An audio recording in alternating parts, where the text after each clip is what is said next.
Hey everyone, we're back. Question 34.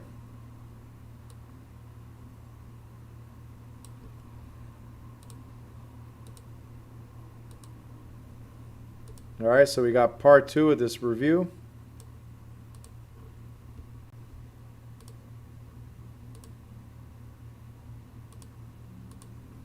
All right, so who's back? Let's see. We got Steven, we got Andrea, Talia, I guess, Lena, Jane, Meredith.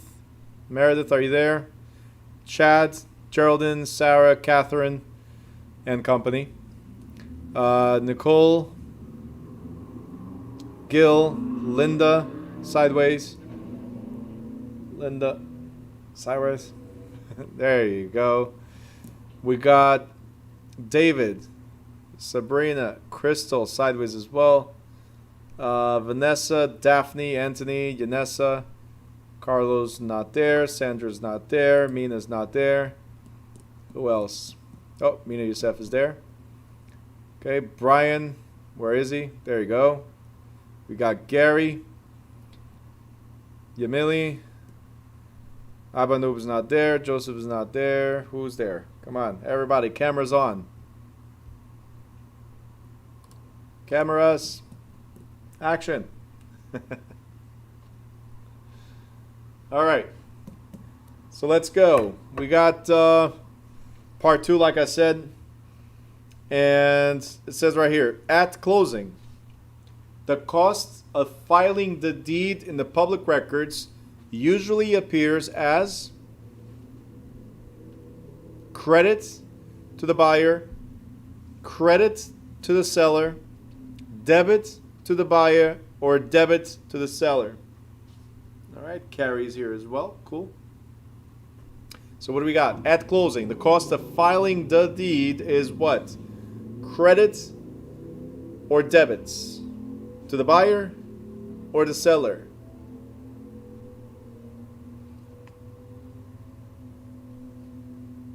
And the correct answer for 34 is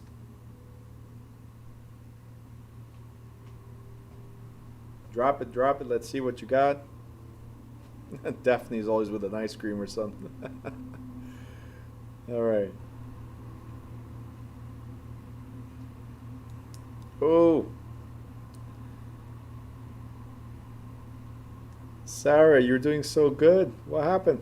Why change? Why change?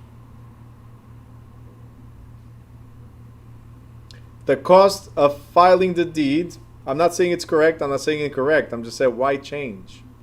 That's all I said. Easy. The cost of filing the deed in public records. Sarah, I'm messing with you because you guys should go with your gut feeling. It's okay to fail. I'll let you know if something is wrong. Filing of a deed. That means the closing happened, right? That means it's after the closing, right? So do you think it's for the seller or for the buyer? Is it a credit or is it a debit? So it's definitely a debit. So let's cross these one out. It's definitely not A, definitely not B. So we're between C and D. If it's after the closing, new deed, who does it belong to?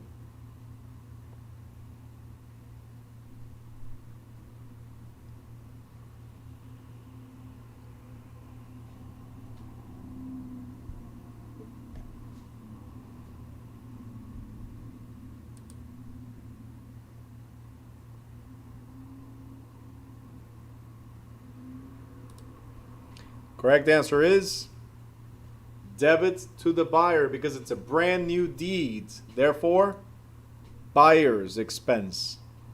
That's chapter 21. Sarah, stop changing your answers.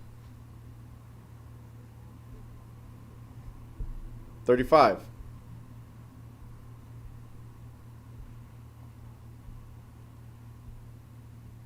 A person cannot successfully claim that he or she did not know about the contents of any recorded documents. This legal principle is known as So can you say that you don't know? Chaz, chapter 21. Okay. Can you say that you don't know about something? If it's recorded, it's available, right? Therefore, you should know. You should have researched. It's the buyer's responsibility to research recorded documents, right? So is this statute of frauds? Is this actual notice? Is this eminent domain or constructive notice? If you're not sure, go by process of elimination. For instance, what is eminent domain? It's the government's right to acquire private property. So, definitely not. Right? Now we're down to 3. We could have either statute of frauds, which simply means that everything must be on paper, has nothing to do with being recorded or not. So let's take this out. And we're down to actual or constructive notice. A notice is a warning, like, hey, beware, right? One is it's available, the other one is you know it. 35. Correct answer is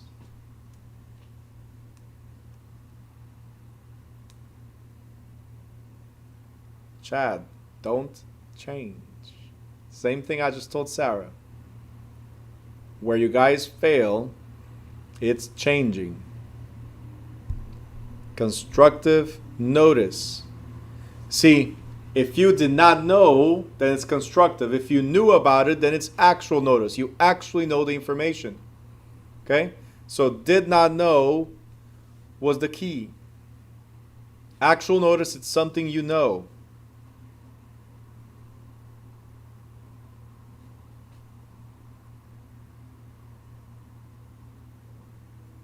I'm a little lost, Vanessa. Do we have Miss Universe somewhere here? All right. Sarah, which chapter? Oh, okay, because I delayed the answer. Got it. I was a little lost for a second with the D there. I-D. Which chapter? It's also chapter 21. Public records, title, and closings. Yep. Right at the beginning. We have second page of chapter 21. We have actual notice and constructive notice. Because the information is available, even if you don't know, it's your fault. You should have researched. It's the buyer's responsibility for finding out. Okay? If you already researched and you found out, then you have actual notice. Right? So you have actual knowledge of the information. That's what it is. You've been notified. Notice, you've been notified. You've been warned. You got it. Okay, so if you did not know, it's constructive only because it's recorded. That means it's available. Okay?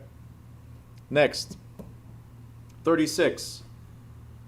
The purpose of TRID's loan estimate, they want to know about the LE, is to ensure that the buyers do not borrow more than they can repay. Real estate brokers are responsive to buyers' needs. Buyers know how much money is required, or buyers are aware of all costs related to their mortgage loan. The purpose of TRID's loan estimate is to ensure that buyers do not borrow more than they can repay, that real estate brokers are responsive to buyers' needs, that buyers know how much money is required, or that buyers are aware of all costs relating to their mortgage loan.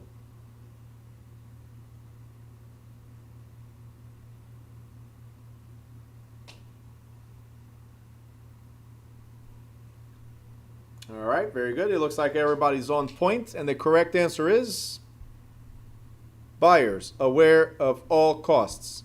Every time you see loan estimate, buyers aware of all costs. That's chapter 15. That's the Truth in Lending Act, Regulation Z, and RESPA, Integrated Disclosures. So you know about the costs of the loan, you know about the costs of closing, all that good stuff is there.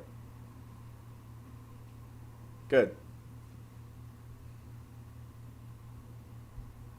37. Calculators.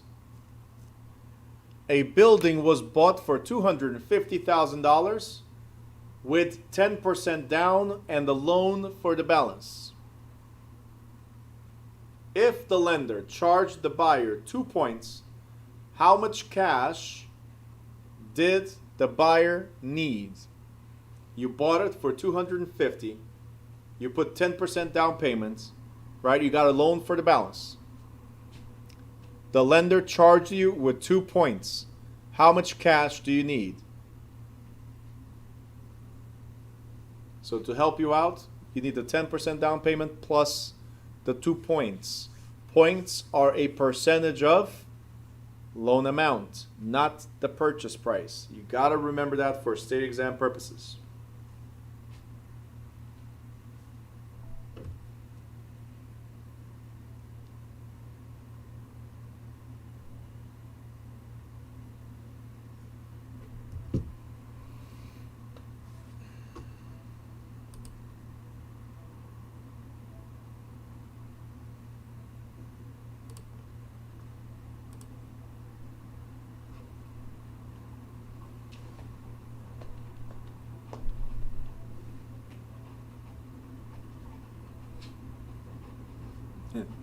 Jesse L says, I have a problem with point.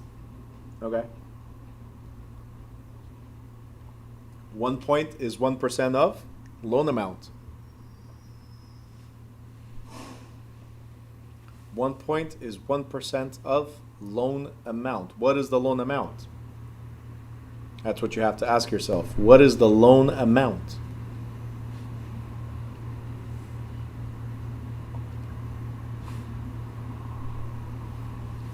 Loan amount.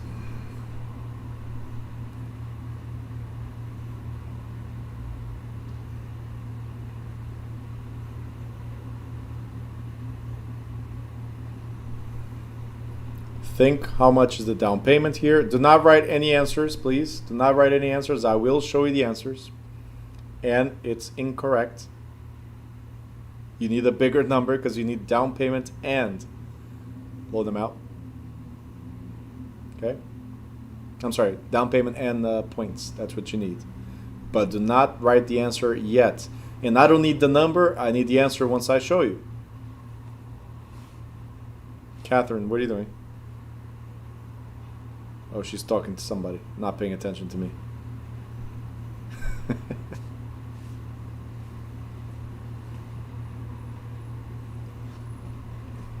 All right, Carrie, keep going.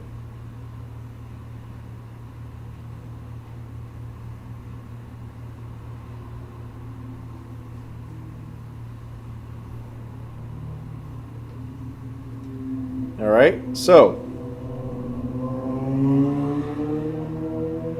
is it? I think I gave enough time, right? Is it 20,000,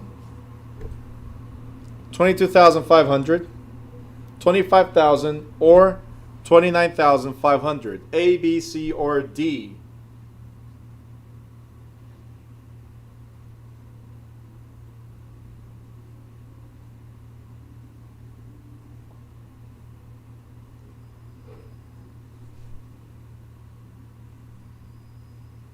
Just yell. For somebody that has a problem with it, you got it right. Correct answer is D as in David, because it's $25,000 down payment, which is the 10% of 250, plus 1 point, 1 point of the loan amount. I'm sorry, 2 points of the loan amount, or 2% of the loan, right? If the loan is $225,000, 2% is $4,500. $4,500 plus the down payment is $29,500. Very good.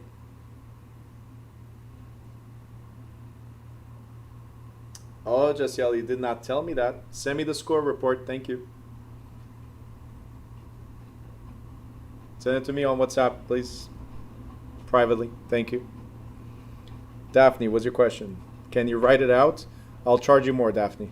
I'll charge you more for writing it out. Okay? Put a smile. I'm joking. All right. So first of all, you have 10% down payments. Okay? So Anthony, Vanessa, Daphne, and everybody else that did not ask for it, but here it goes. I know you did not ask, but you don't know. Some of you might. Carrie asked as well, so great. So again, you have $250,000 the purchase, 10% down payment. How much is 10% of $250,000? That part is easy. I don't think I need to explain.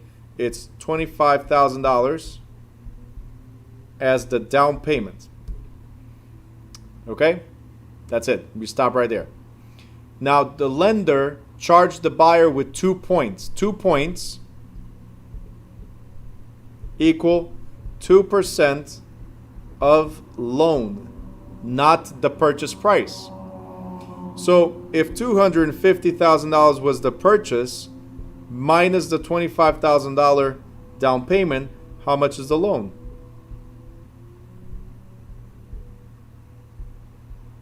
$225,000 is the loan amount, correct? 2 points is 2% of the loan.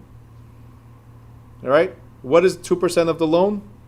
You can either do the steering wheel if you want, or just multiply it by 2% on your calculator if you know it by now. I just don't have enough room here. But 225,000 times 2% equals 4,500 in points. So you need to add down payment plus the points, and that's 29,500.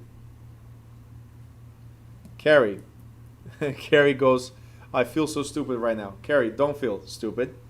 Believe it or not, a lot of people, the majority of people have a big challenge with points.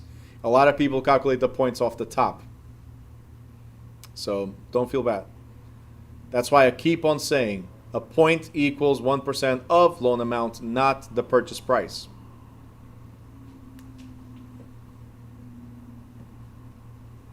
Chad, love that. Now you know, and knowing is half the battle. Absolutely. Carrie says, I did not add the 4,500. It happens. It's okay. Now's the right time to make those mistakes, right? Daphne, loan amount and purchase price, that's where I got confused. But now you're good? Great.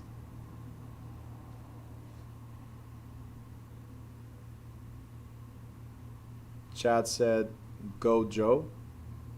Did I miss something? Oh, G.I. Joe. There you go.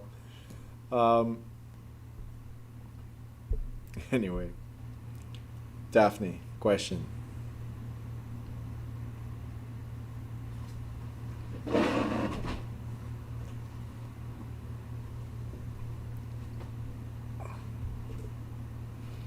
Points will always go to the loan amount.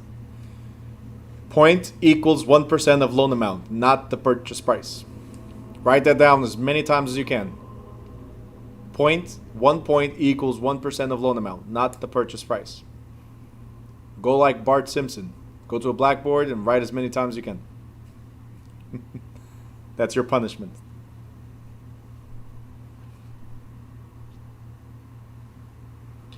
All right, 38. A mortgage loan payable in installments sufficient to pay the principal off by the end of the term is called fully amortized loan, partially amortized loan, straight loan, or blanket loan. A mortgage loan payable in installments sufficient to pay the principal off by the end of the term. That means all your payments contribute towards the amortization. This is called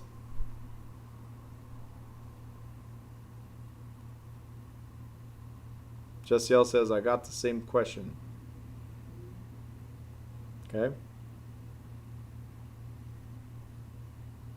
What do you mean you got the same question? The state exam, that's what you're saying? Oh, okay, gotcha. All right.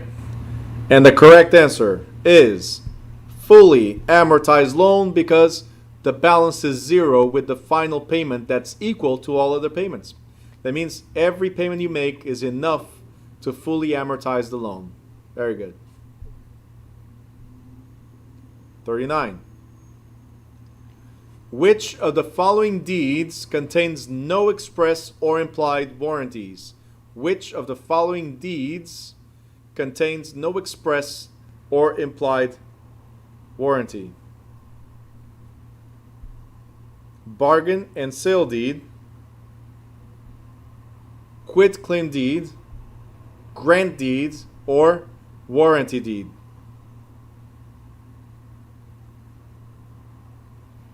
To answer you, Mina, partly, partially, or in part mean the same. So it's not amortizing completely. Okay? Which one contains no expressed or implied warranties? Gary's on 29. We're at like 10 questions ahead, Gary. I got you. Just messing with you. All right. Correct answer for 39 is quit claim deed. It contains no express or implied warranties. For those of you that answered C, doesn't exist. They're all grant deeds, so there's always a grantor and a grantee, so it doesn't exist as one of the valid deeds. Warranty deed, we give full warranty, so definitely not. A bargain and sale deed has no express warranties, but implies that the seller is entitled to sell, where quitclaim deed does not imply anything at all. I might not have any rights at all to the property, but I'm still selling it to you, and you're taking it, so you cannot sue me. So correct answer is quitclaim deed. All right? 40. The disclosures required by TRID apply to brokers selling office buildings, security salespersons with limited partnerships, Ginnie Mae when purchasing mortgages, or lenders financing purchase of a residence. 40. Disclosures required by TRID apply to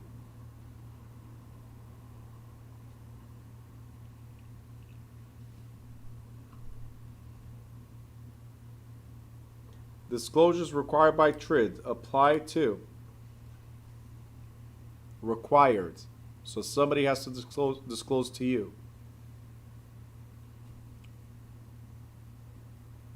Vanessa says pass. I hate TRID. Okay, so brokers. Does TRID apply to brokers? The answer is no. Does TRID apply to security salespersons with limited partnerships? Absolutely not. And we're down to Ginnie Mae and lenders. Who's required to disclose stuff to you? And who's Ginnie Mae? They're in the secondary market. Do you think they need to disclose anything? No. So worst case scenario, process of elimination. Lenders that are financing the purchase of a residence must disclose to you the cost or the true cost of financing. Okay? So lenders. Oh.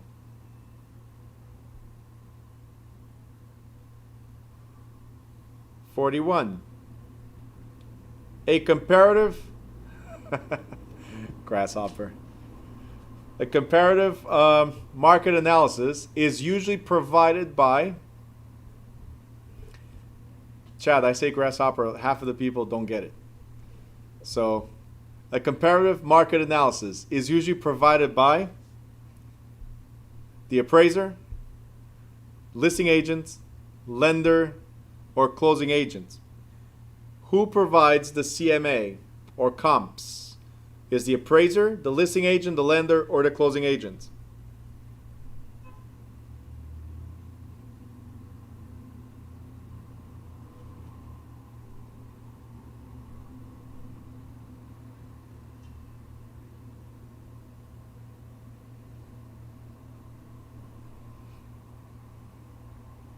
Chad, is Michael Caine still around?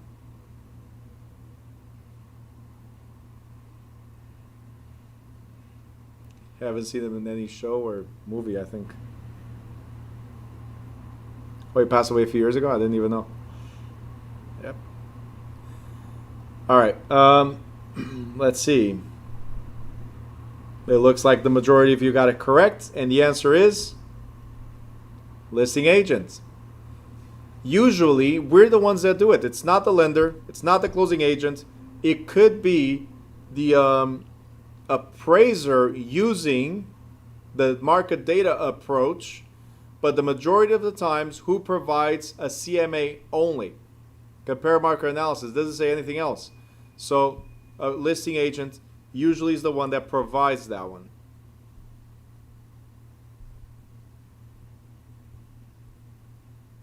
Next,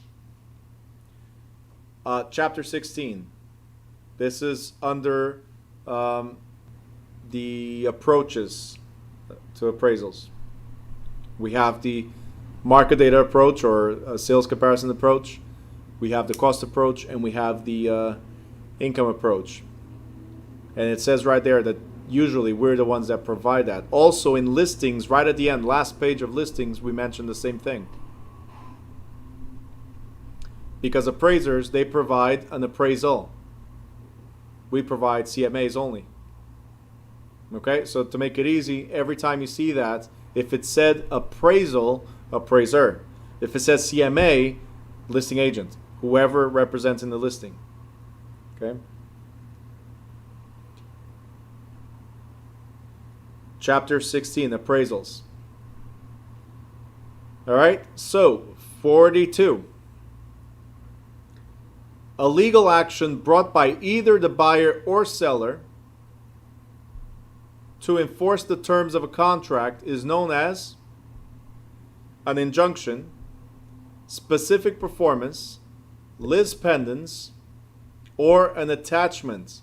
A legal action brought by either the buyer or seller to enforce the terms of a contract is known as injunction, specific performance, lis pendens, or attachment.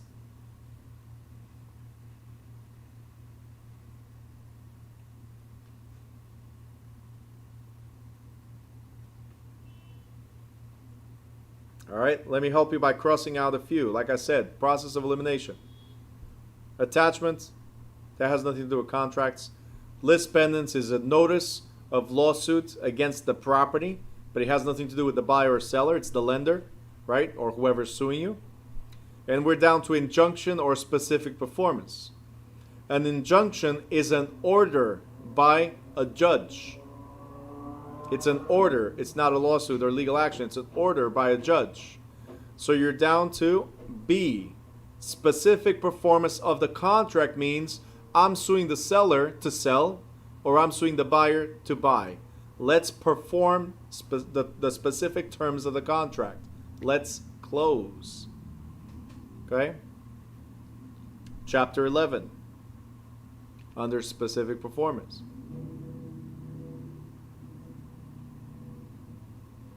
Injunction equals order of the court, of the judge. Okay? 43. All right. To avoid possible violation of antitrust regulations, one should avoid any discussion of commissions with a competitor, other associates in the office, potential listers, or anyone.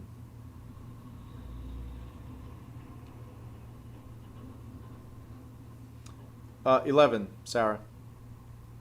And Carrie, both the seller or the buyer can sue if there's a breach of contract. So look at breach of contract under contracts, chapter 11. So the seller can sue the buyer to buy, and the buyer can sue the seller to sell. Specific performance. All right, for 43.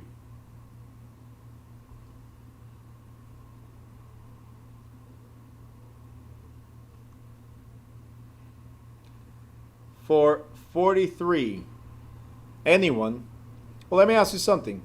Can I talk about commissions with you, my agents? Some of you are answering D. Can I talk about commissions with you guys? Can I tell you guys I'm your broker or team leader or whatever? You guys are my agents. Can I say, hey, this month, August, let's bring 8% commission because it's the month of August. It's 8th month. Let's do it. Can I do that? Can I motivate you guys to push for 8%? Absolutely. So, you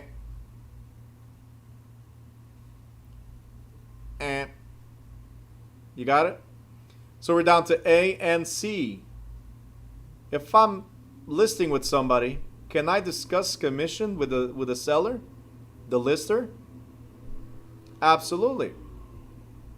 We have to avoid talking to a competitor about our commission, how much we're charging for this particular listing, let's say, because then we start establishing standard rates. Okay, so we have to avoid this. This is chapter 3, and we're talking about the Sherman antitrust laws. Price fixing, chapter 3, price fixing.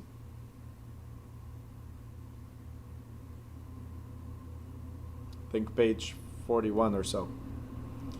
All right. 44, cash flow. What does cash flow mean? Cash flow means the amount of money flowing into and out of the property, a bookkeeping function accounting for each day's money, the total remaining money after expenses have been paid, or taxes, mortgage payment, and operating costs. Cash flow. What does it mean? We're losing people along the way. We're down to 40.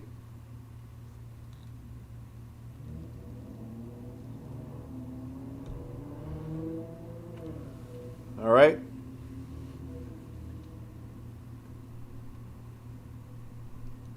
$44. Cash flow. It's definitely not the money flowing into and out of a property. Really? Money flowing in and out? No. Bookkeeping function? No. For each day's money? No. Taxes, mortgage payment, and operating costs? No. Cash flow, which could be negative or positive, is the total remaining money after expenses have been paid. Is this a positive cash flow or negative cash flow? Do we have to pay into the property or the property's paying us? Okay, cash flow.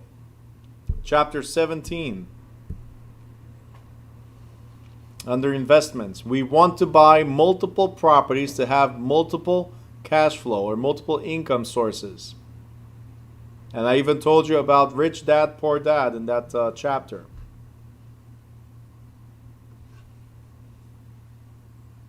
All right? 45. The town allows construction on 1/4 lots. Okay? One subdivision has a restriction of at least, it's missing there, but it's 1 acre lots. Which statement is true? If the town issues a building permit for a 1/4 acre lot, no one can block the construction. Neighbors in the subdivision may enforce a 1 acre restriction by calling the local police. The town will not issue a permit for less than the 1 acre lots in that subdivision, or neighbors may enforce the 1 acre limit, but only through court order. The town allows for 1/4 acres, but one particular subdivision has a restriction of 1 acre, not a 1/4, 1. Which statement is true? If the town issues the permit, then no one can block the construction. Neighbors in the subdivision may enforce the 1 acre restriction by calling the cops.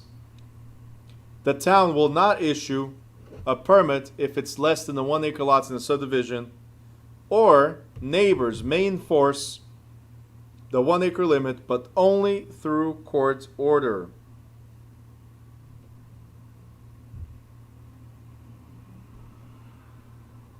And the correct answer is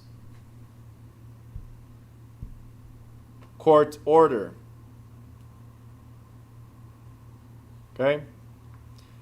See, the city will always issue permits for construction that's according to their guidelines. So if their guidelines is a 1/4 acre or more, and you're doing a 1/4 acre or more, then the city will provide the permit for the construction.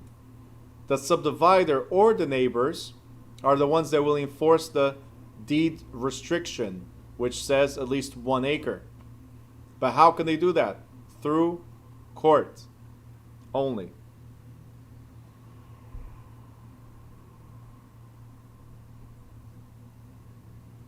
Gil, you want me to show you the whole question, or where do I have Gil? I lost you on the screen. There you are. You good? Okay. Isn't a 1/4 acre smaller than an acre? Yep. It is. It's 1/4.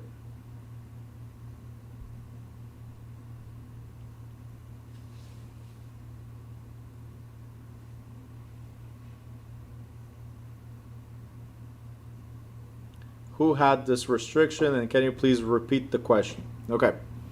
So this is chapter 9, and the one with the more limiting restriction prevails. So remember this. Talia looks like a little boy now. Looking good, Talia. All right. Let's see. That's an odd question. That may even be resolved in city council. So no. Here's what happens. Chapter 9. Okay. The one with the more limiting restriction will prevail. So what we're saying is, and I showed you guys this when we were in that chapter. If we have a whole subdivision that we said the subdivision is 1 acre or 2 acres or more, right? Let me see if it's this one. No, it's not. Right here.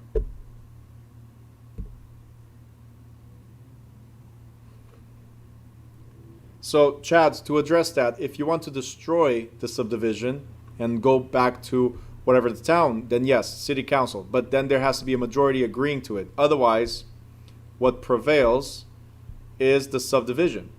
So I showed you this, guys, where the subdivider said that this subdivision has to be at least 2 acres.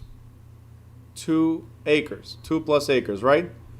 And then this person here decided to buy this lot, the 1/4 lot, which allows enough space to build 4 houses. Why? Because the town, doesn't show here, because the town had half an acre restriction. That's the town's restriction. But in this subdivision, the subdivider intended for all the properties in this subdivision to be 2+ acres. I decided, I'm the subdivider, and it's more, on this side, it's more than the town's restriction, right? Because 2 acres is more than half an acre in this scenario, right? So I am getting approved by the town to build the subdivision. The subdivision does not exist without falling into the town's plans, remember? So I have to apply for a permit with the town. So if the town says, yeah, subdivider Bruno, right? You can build a subdivision that every single property there is 2+ acres. So starting right there. Now this person shows up and builds 4 houses. What can we do? Remember, the more houses we have, the lesser the value, right? So the subdivider or these individual homeowners can say, wait a minute, my house is worth $800,000. If these $200,000 houses show up, it brings down the value of my house. So no, let me take you to court and say, hey, we did apply originally that this whole subdivision was 2+ acres. So you, this guy right here, you must tear down all those houses. It has to have at least 2 acres. That means one house per every 2 acres. In the question that's presented here is one house per every acre. I'm sorry, one house per acre, even though the town allows for 1/4 acre lots. Okay? So who supersedes here? Who has more power here? The original subdivider or the neighbors? That's why they can enforce, but only through court order. Your Honor, our subdivision is a 1+ acre subdivision. That's how we purchased. It's in the deed restriction or the master deed or whatever the plan is for the subdivision. Here's the plans. They cannot come in and just change it without our approval. Okay? And there must be at least 3/4 of the neighbors approving for that. Okay? You guys got it? Chad, you got it? Great.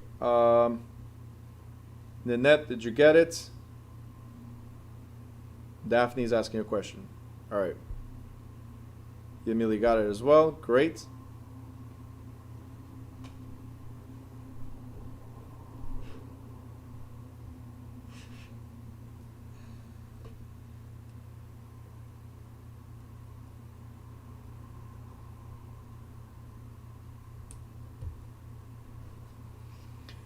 So the minimum is 1/4. The more limiting restriction is 1 acre. Yep. The more limiting restriction is 1 acre because you can only build one house per every acre. With a 1/4 acre, in the same acre, you could have built 4 houses. So it limits on what you can do with the land. That's why it's the more limiting restriction. All right? Next. 46. Rex Vale lives on one side of a duplex. There's a lot of questions like this in the state exam. Rex Vale lives on the other side of a duplex. He refuses to rent the other side to Marion Washington, a single black woman with good credit and income. He tells her he wants to choose his neighbors. Marianne may have remedy under which of the following acts? Fair Housing Act of 1968, Civil Rights Act of 1866, New Jersey Law Against Discrimination, or none of the above.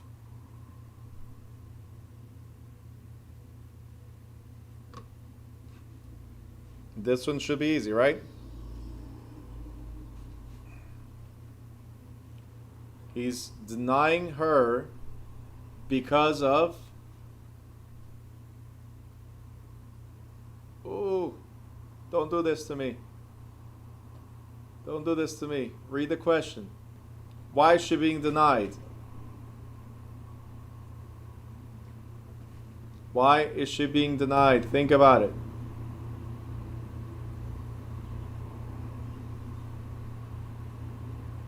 So let's go with this. It's definitely violating a law. Which one? Neither.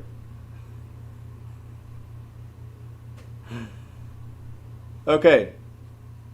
What is the one thing that has no exceptions, guys? See, in New Jersey, the only exception is for rentals, right? So technically, he could refuse to rent to Marion Washington, except for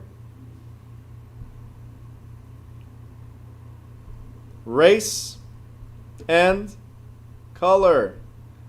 So even though New Jersey allows exceptions for rentals, the federal law says no to race and color. There's no exceptions. Why was she being denied? She had good credit and income, so she's very qualified.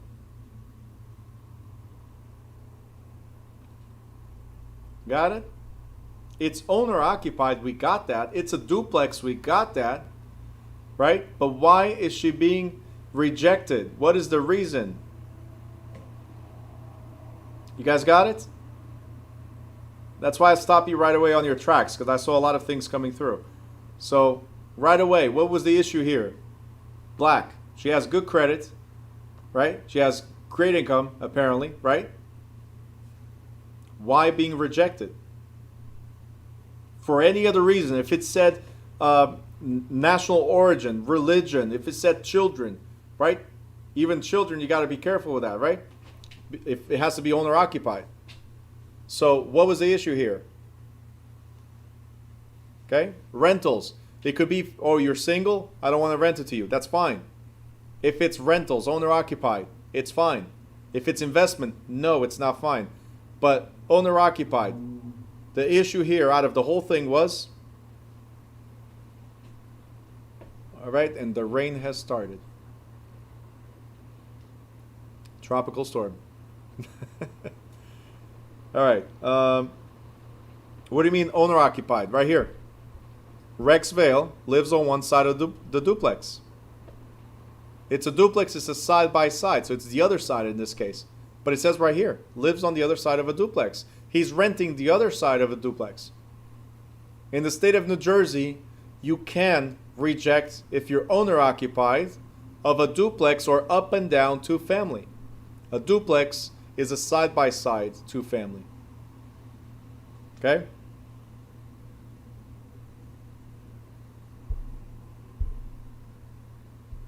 All right. Next question.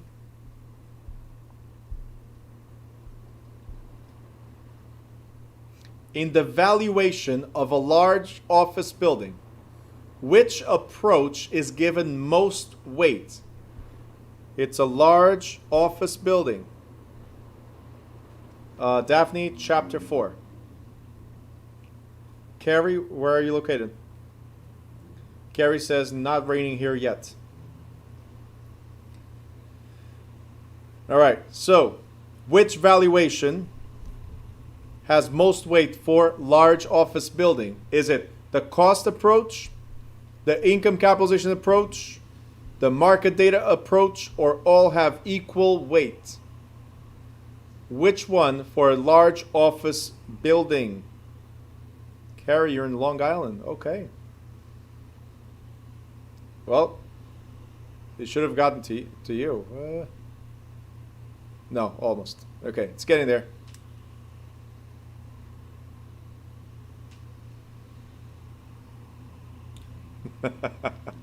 Chad, thank you. I appreciate it. But not 100 on the exam. That's up to you. All right, 90. We'll work on that. Okay, okay. That's how bribery works. I got to a new student. Give me 100. All right. Jasiel says, I got this one in the state exam. There you go. And the correct answer for 47 is income. If it's a large office building, we expect rentals. So income. Very good. 48. A broker must pay Social Security taxes, workers' compensation, and unemployment insurance for all associates, part-time salespersons, independent contractors, or employees. A broker must pay Social Security, workers' comp, and unemployment insurance for all. Correct answer is, this is easy, 48 is D, employees. Everybody got it. Gil, like, come on, these are easy. Very simple, right? 49. Fiduciary duty. You should know what fiduciary means by now, right? Fiduciary duty forbids a listing broker from advising the seller that the list price is too high, negotiating for an offer if it is listed below price, advertising property at less than the listed price, or relisting property at lower price. Fiduciary duty forbids a listing broker from advising the seller that the listing price is too high, negotiating for an offer if it is below the listed price, advertising property at less than the listed price, or relisting the property at a lower price. Correct answer for 49. This should be easy. Very simple, right? 49. I think everybody got it. C as in cookie. I'll go for Gil's C as in cookie right now. We cannot advertise the property for less than the listed price. Okay, so we got a A. Listen, our duty is to care so much for the clients that we let them know, hey, I know you want $1 million for the house, but houses in the area are worth 700s, so I think $1 million is a little bit too much, right? We're asking, your obligation is to do what? What can't you do? That's what it's asking. So you have to advise the seller if it is too high. You have to help them negotiate an offer, right? And we will relist the property if we need to. But we cannot advertise listed property. It's listed for 500, right? And you advertise to everybody, hey, listen, 450. 450 is the value. You cannot do that. It's forbidden. If it's listed for 500, then that's what we're advertising it as. Carrie? Chad, this weekend only and the free oven mitt. So 10% off and the free oven mitt. There you go. No more than $25, by the way. Okay, 50. Which of the following represents a voluntary lien?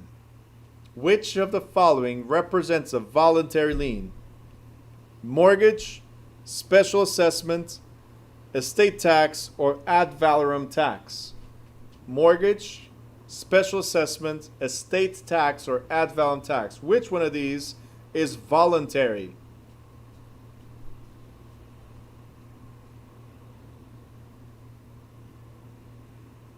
Everybody got it. Absolutely. Buy now? Yep. You got it. A, mortgage. Very good. Very good. All right, calculators. A house sold for $157,000. A house sold for $157,000. The broker charged the commission of 6% and divided it as follows. 10% for salesperson Alan, who took the listing, and divided the rest between the salesperson Betty, who made the sale, and the broker's office. What was Alan's commission? Guys, before you start, let's break this down. Let me help you. Whose commission are we trying to figure out? Alan's. That's what they're asking. What is Alan's commission? Do we need to know how much Betty and the broker made? No. So we want to know the 10% that went to Alan. We don't need the rest. So don't get confused. We just need to know the 10% that went to Alan. Go.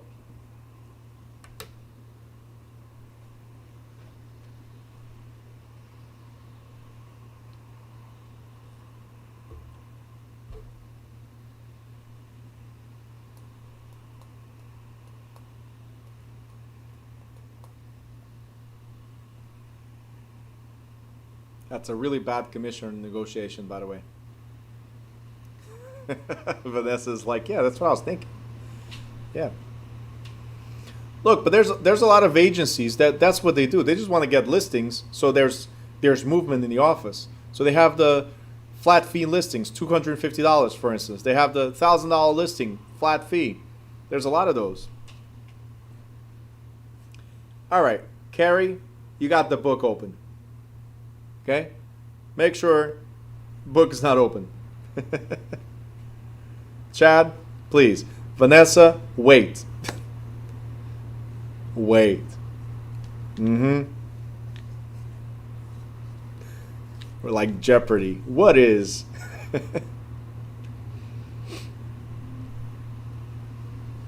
Let me see a thumbs up if you got it already. Okay, the majority. Okay. Since the majority got it, we're moving forward. Is it 942, 4,710, 9,420, or 15,700. And the correct answer for 51 is, somebody forgot the 10%. Somebody forgot the 10%. Don't yell at me, Sarah. Correct answer is A, $942.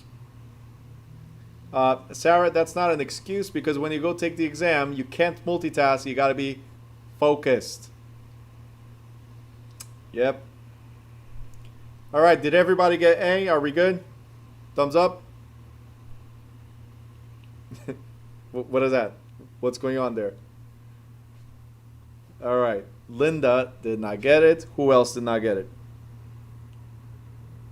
Some of you are already pulling your hair out. So who else? Okay. All right. So here's the thing. The house sold for $157,000, correct? How much was the commission? 6%. Linda, steering wheel. You'll know when to divide or when to multiply. What is the total value? 157. That's why the steering wheel is there, to help you figure out when to multiply, when to divide. Okay? Next, 6% commission. Where does 6% go? Right here. Numbers are at the bottom. Do we multiply or do we divide? Multiply. 157,000 times 6% is 9,420. That was the gross commission.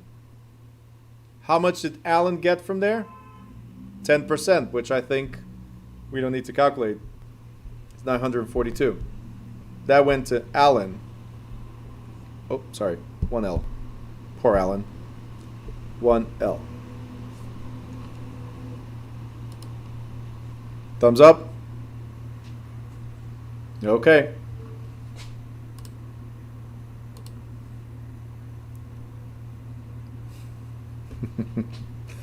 Super poor Alan. Yep. Carrie said hallelujah. I got one right. She didn't say I got one right, but that's what I figured with hallelujah. That's what I assume it is. She got thumbs up. All right.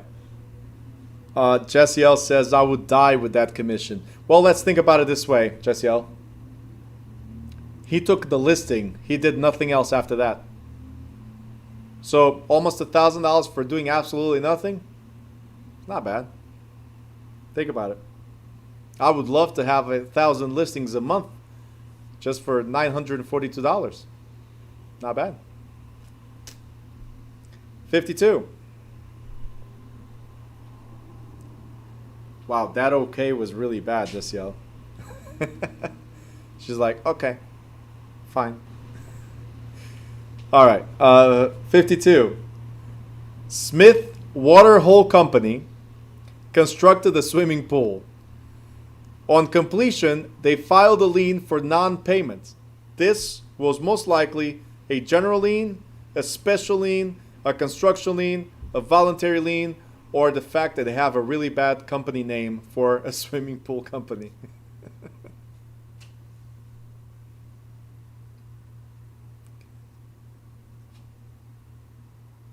Carlos says change brokers. Well, that too.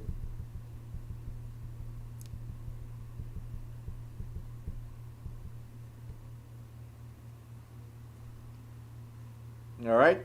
52E. Chad. I think so. Yep. 52E is definitely the answer.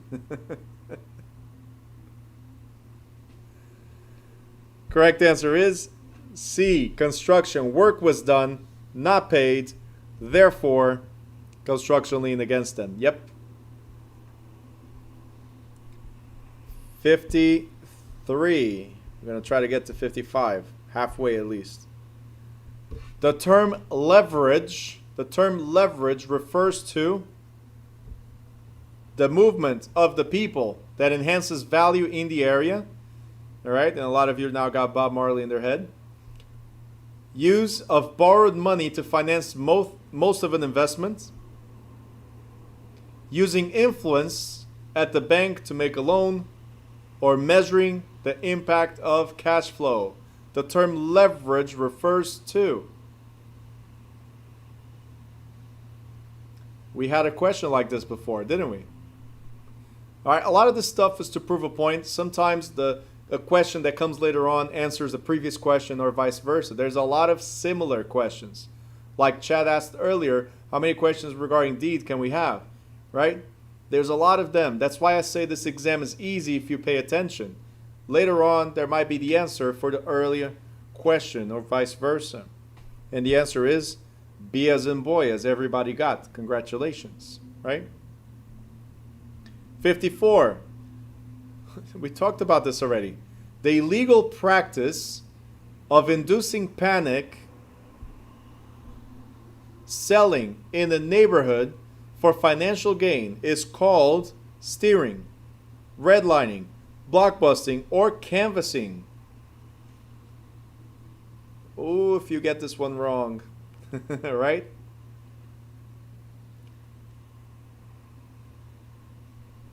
Okay, looking good so far. Looking good, looking good. All right. So, everybody got it. Blockbusting is scaring somebody. Very good. And 55 to finish. The broker must obey a seller's instructions to avoid all mention of septic system, show property only to white couples, refuse low offers without presenting them, or be personally present at all showings of the property. A broker must obey a seller's instructions to avoid all mention of septic system. You guys stalled there, huh?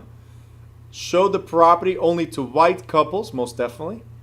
Refuse low offers without presenting them, or be personally present at all showings of the property.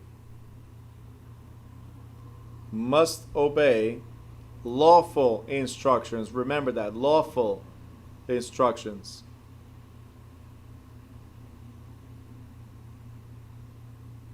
And it looks like almost all of you got it.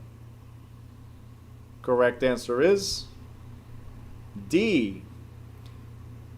Be personally present at all showings of the property. Okay? Carrie, I know you meant D, and you do not discriminate. I know you did not say that it's okay to show property only to white couples. These Long Island people. Next, it's definitely... We cannot talk about a septic system that's damaged, so we cannot avoid it, right? We have to talk about it. And all offers must be presented. All of them. Okay? So correct answer is be personally present at all showings of the property.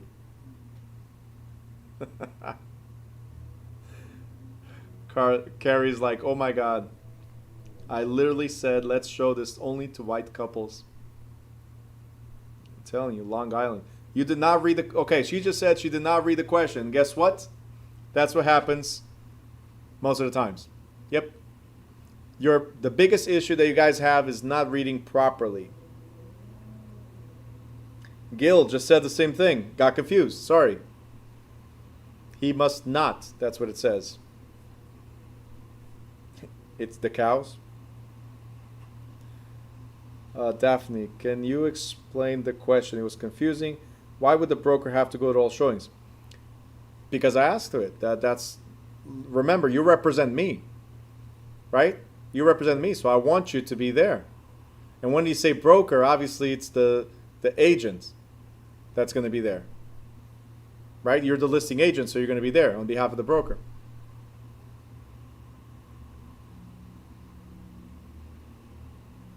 Jessiel says that's not true, and then what? I'm lost with a buy all time.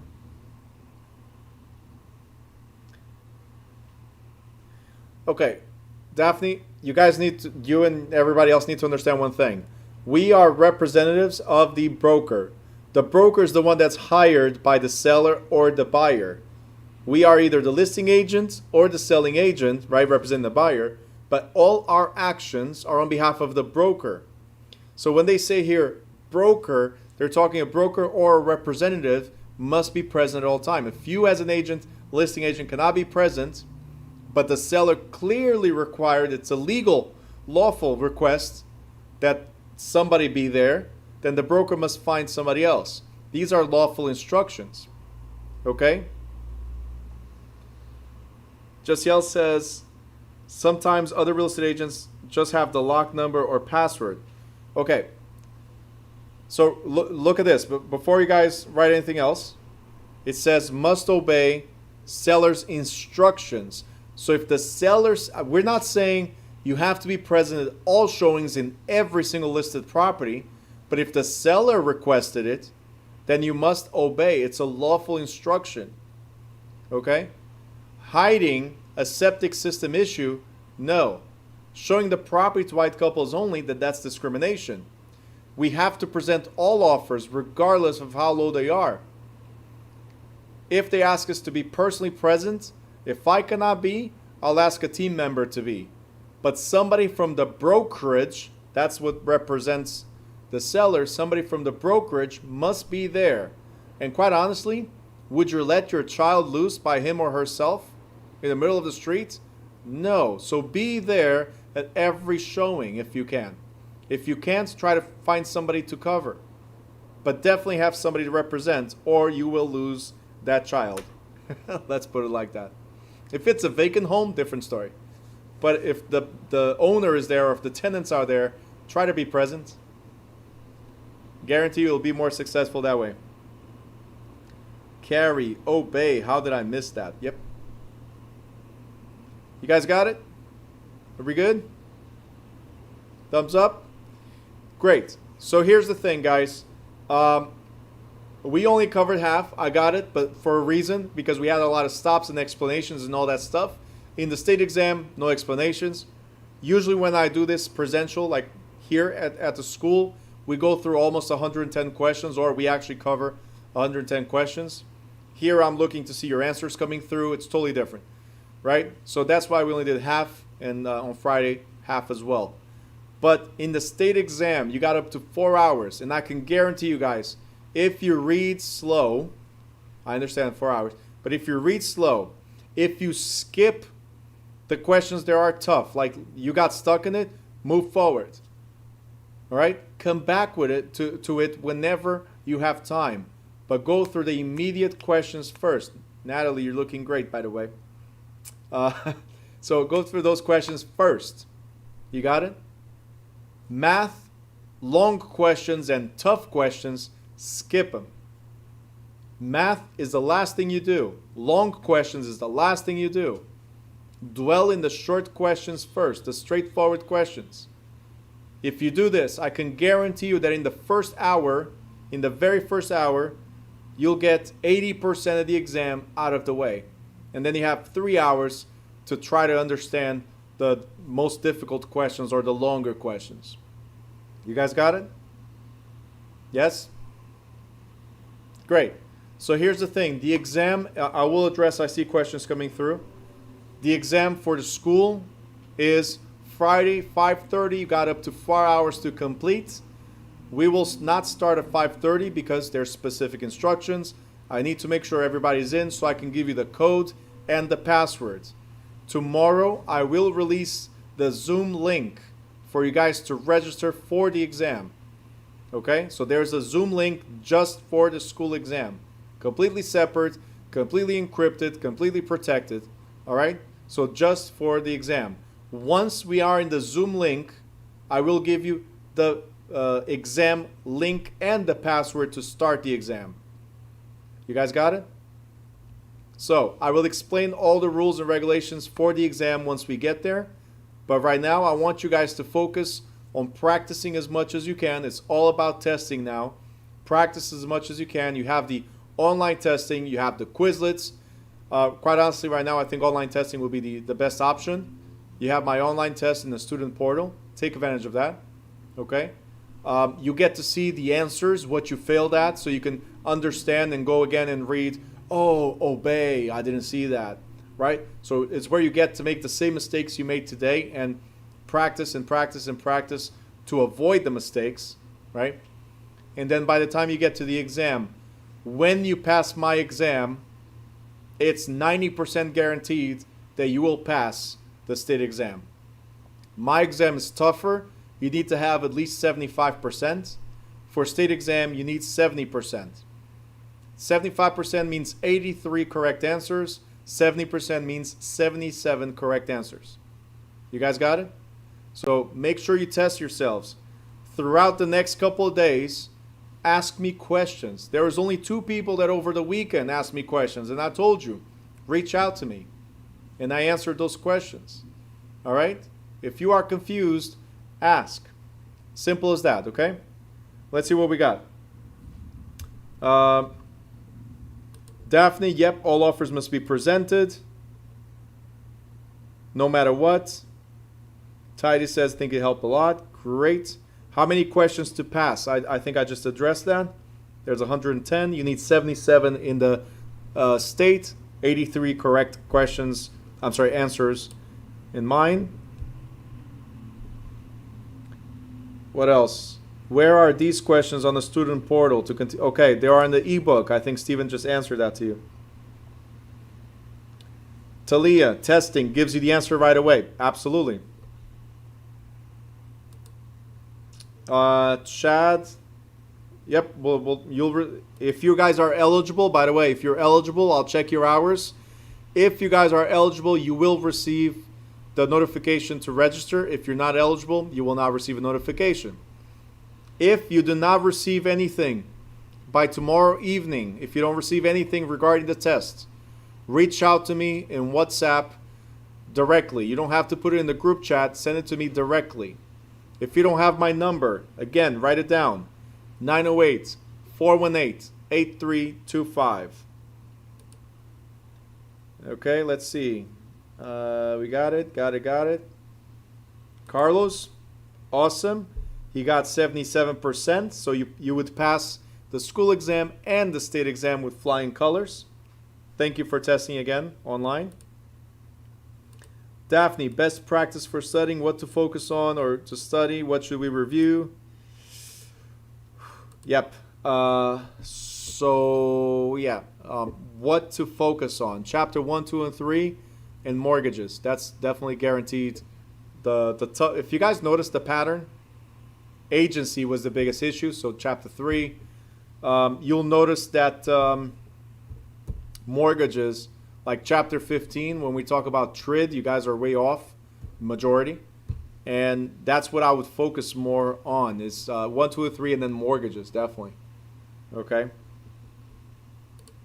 As far as best practice for studying, Daphne, that's why we have Quizlets, online testing, and everything highlighted and break it down into sections because everybody learns different. For some of you, it's just listening to the audio over and over again or watching the video over and over. For some of you, Quizlets is enough. For some of you, online testing over and over is enough. So everybody's a little different on that.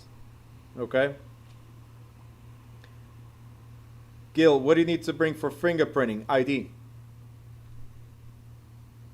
Steven, notification, yeah, tomorrow. If you don't receive it, probably by this time tomorrow, reach out to me, okay? Daphne, will you have another review? Not until the 20th and the 21st in the morning. So no more reviews until then. But again, I'll answer questions if you guys got them. I'll be available now to answer separate questions. I was always available, but I'll make myself available again. Let's see.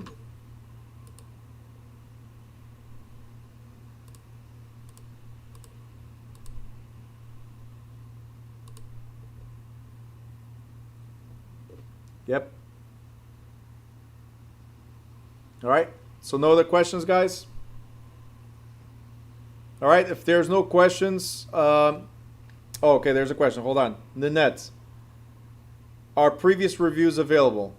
So the reviews are not in the student portal, but you can go to the YouTube channel and you can put there, I have the 110 reviews, 110 questions. So search for Practice Exam A and Practice Exam B in the New Direction channel, and it should be there. Carrie, yes, today for the evening class, it is the last night class. Correct. Daphne, I will. Let me just address everybody else. Daphne has a question regarding question 9 on page 306. So I'll address it right after. If you guys want to stay, you stay. If you want to go, you'll go. That's totally up to you. Bruno, can you name your lives? Yes, I apologize. I haven't had a chance to name the lives, but you can search the previous ones. They're all there. So if you're searching, for instance, appraisals, you go to my channel, search as appraisals, should be there. All right, so the more recent lives this session, I'm sorry I did not update it yet. I apologize for that.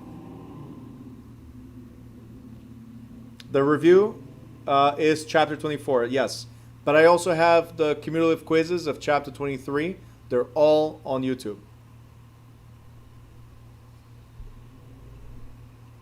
Vanessa, question 31 of this one? Okay. Daphne, I'm lost in the question. When will today's review? Oh, it's available right now. As soon as I'm done, it's available. So it's today's chapter will be available on YouTube right now. Carrie, what's with that face? What happened?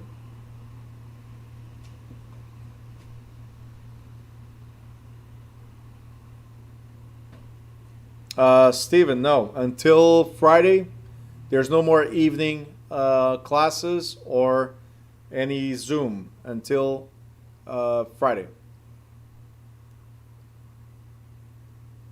That's it. But you have the morning classes and you have the... It was supposed to be done last Friday, remember? His face. How do you look them up on YouTube? Search for New Direction School or go to the link in the student portal and then just type whatever you're looking for. So if it's under the channel, if you're looking for Practice Exam A, search Practice Exam A. And it will take you to what we started on Friday. It has 110 questions, part 1, part 2. Okay? I only got to see up to 1 through 15. They're all there, but I will update them all to between today and tomorrow, okay? The names. Gary, enjoy this course. Thank you so much. Thanks, Gary. I really, really appreciate it. I appreciate you. And again, guys, just reach out to me. It'll be a lot easier if you do ask questions, okay? Things will be a lot easier. I break it down as much as I can on the one-on-one, so ask questions. Jane, do I need a laptop to take the test on Friday? So here's the thing. You definitely need to be visible, just like here. I need to see what you're doing. I need to make sure that you're not going on a different site, that you're not trying to search the answers. So I definitely need you to be visible, okay? And remember, not everybody qualifies because not everybody did all the hours. So if you missed more than 2 days, you're not taking the exam on Friday. You'll have to make it up with the morning classes or whenever we open up in September. There's no more evening classes until September. Okay? But you can ask questions. Daphne, she's saying that she only has chapter 1 through 15 that she could find. But they're all there. I will go over it. Carlos says if you can take the day classes, they were very helpful for me. So just keep on going. I appreciate it, Carlos. Glad that helped.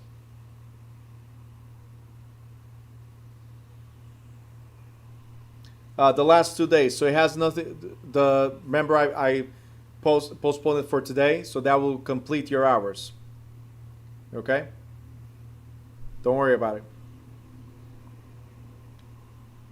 All right, let's see. Thank you, Carrie. I appreciate it. I'm glad you liked it. All right, guys. If you guys like it, don't forget, please, do some reviews. Go to Google, search New Direction School, do some reviews for me. I appreciate that. That's the only way we can grow and be able to reach more people is when they see the good reviews. Go to Facebook if you can, do the reviews there. And if you guys like it, you can always share. Go to open up your affiliate resource. So go to my site, newdirection.school, click Make Money with Us, and that will give you a unique link that you can share, and then you'll get commission out of every single student that comes through your link from now until whenever you stop sharing. All right? So it doesn't matter if you're a student now, if you're a student later, you can, or if you're never a student. It's just a nice way to share and make revenue with somebody else's resources. It's called affiliate marketing. Love it. All right, guys. So I think that's it. Yep, you'll know your answers right on Friday. I will see you guys on Friday, okay? If there's anybody that wants to stay here for the question 9 on 306, then I'm going to go over it right now. If you want to leave, then I'll see you guys Friday. Thank you. And good night. 306.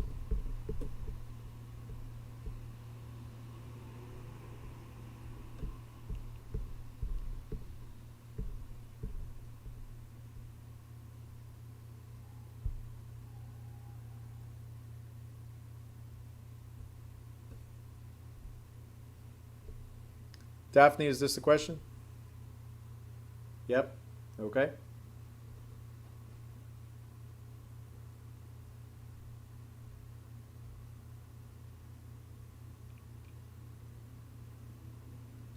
Okay, Chad, I'll check it out.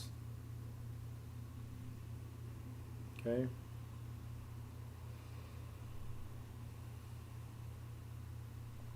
See you Friday. All right, cool. All right, so starts on page 310. I'm a little lost. What starts on page 310? Oh, the review quizzes. Got it. That was for DAF. Okay, got it. All right, so let's go over this question that Daphne has.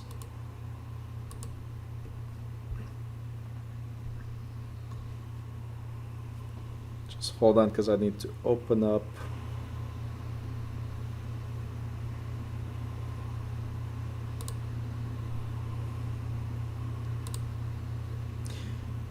All right, so you need to go. Actually, you guys are gonna have to help me out with this, okay? Because I cannot go to that right now. All right, let me see if I can. Hold on.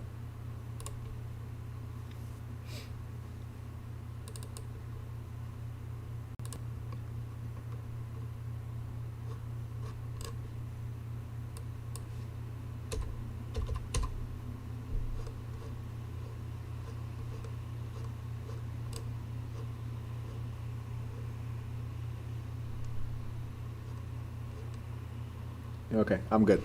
All right, so here we go. It says 9.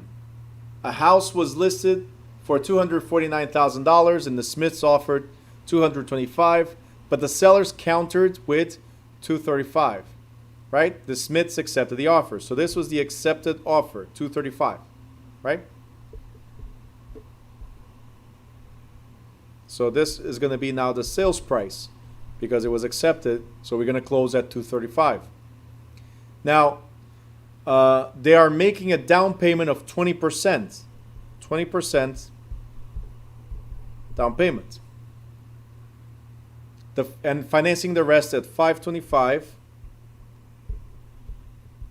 for 30 years. This is the interest. This is the term. All right. How much is the monthly principal and interest? So you need to go to the chart that's on page 196. If you guys remember the chart on page 196. And you need to figure out what these two are. So if you go to that chart, $525,000 for 30 years. 5.25 for 20 years is 5.53. Okay? That chart will be provided to you in the state exam. Okay? You need to go to page 196.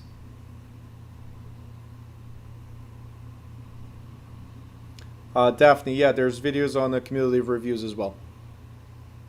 Not only the one from this morning, but also for the other chapters, yeah. All right, so on page 196, which is the chart, you will see interest rate, and then you'll see the term. And the term says 10 years, 15 years, 20 years, 25 years, or 30 years, right? When you scroll down to 5.25 or 5.25, right? 5.25, right? And you go all the way to the right to 30 years, the number that you're going to find there is this, 5.53.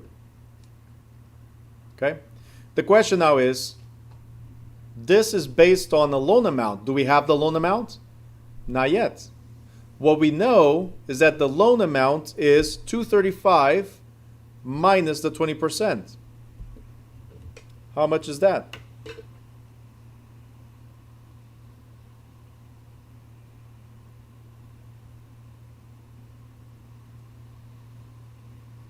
It's 188,000. Okay? Now guys, if you go to the chart, that chart says it's per every $1,000. The 5.53 is the number you need to amortize this type of loan, right, for 30 years per every $1,000. So we need to figure out how many thousands we have in the loan. How many thousands do we have? We have 188 thousands. Okay? So what we need to do is multiply 188 multiply by 553. And the answer is 1039.64. You got it? Okay. Very simple, right? Daphne's like, yep, that was easy. Okay. Any other questions? There's another question. You're going to make me scroll all this? Let's see. There's another question, another question, another question. Where is Vanessa, Vanessa, Vanessa, Vanessa, Vanessa? Daphne, check the WhatsApp group. That's what I got. Okay, did you just type it?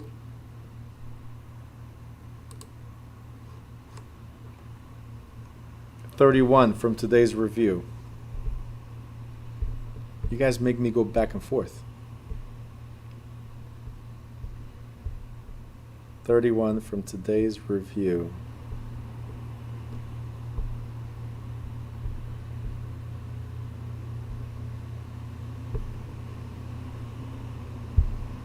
This one?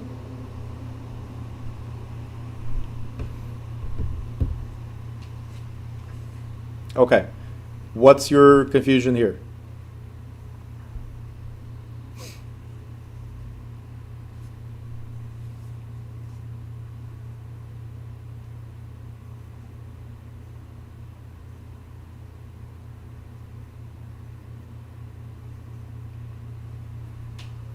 Well, this is exempt. What they're asking is which of these exemptions is not allowed. So no exemption. All right? And in New Jersey, the only exemptions are for rentals. That's why this one disqualifies it. But let me show you.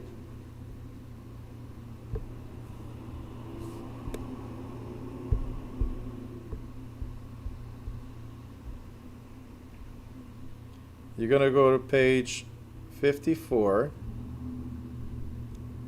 And on page 54, it says exceptions.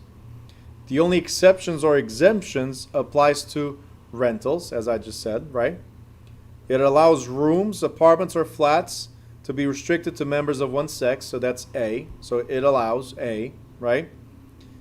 It allows religious-based organizations to discriminate on the basis of religion. So that was, now I'm not sure if it was B or C, but let's say B. And it allows owner-occupant to discriminate except for race on the rental of a duplex or up and down to family dwelling. So that was D. So C, which was, or B, it's one of those, which said selling, was the one that's not allowed because the only exception is for rentals. Okay? If it wasn't a rental, if it said rental, then we needed to look more into it. But because it says selling, there's no exception whatsoever. Okay? All right? Anybody else? Hit me with it. Take advantage.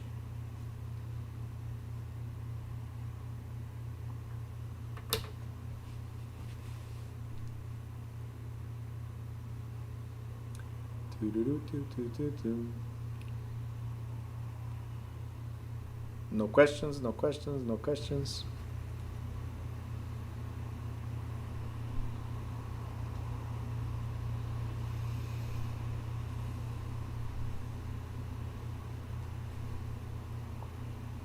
Nope. All right, guys, if there's no questions, then I'll see you guys at the exam. For those of you that will be here tomorrow, I'll see you at 10 a.m. Where are you pointing at? There's a question?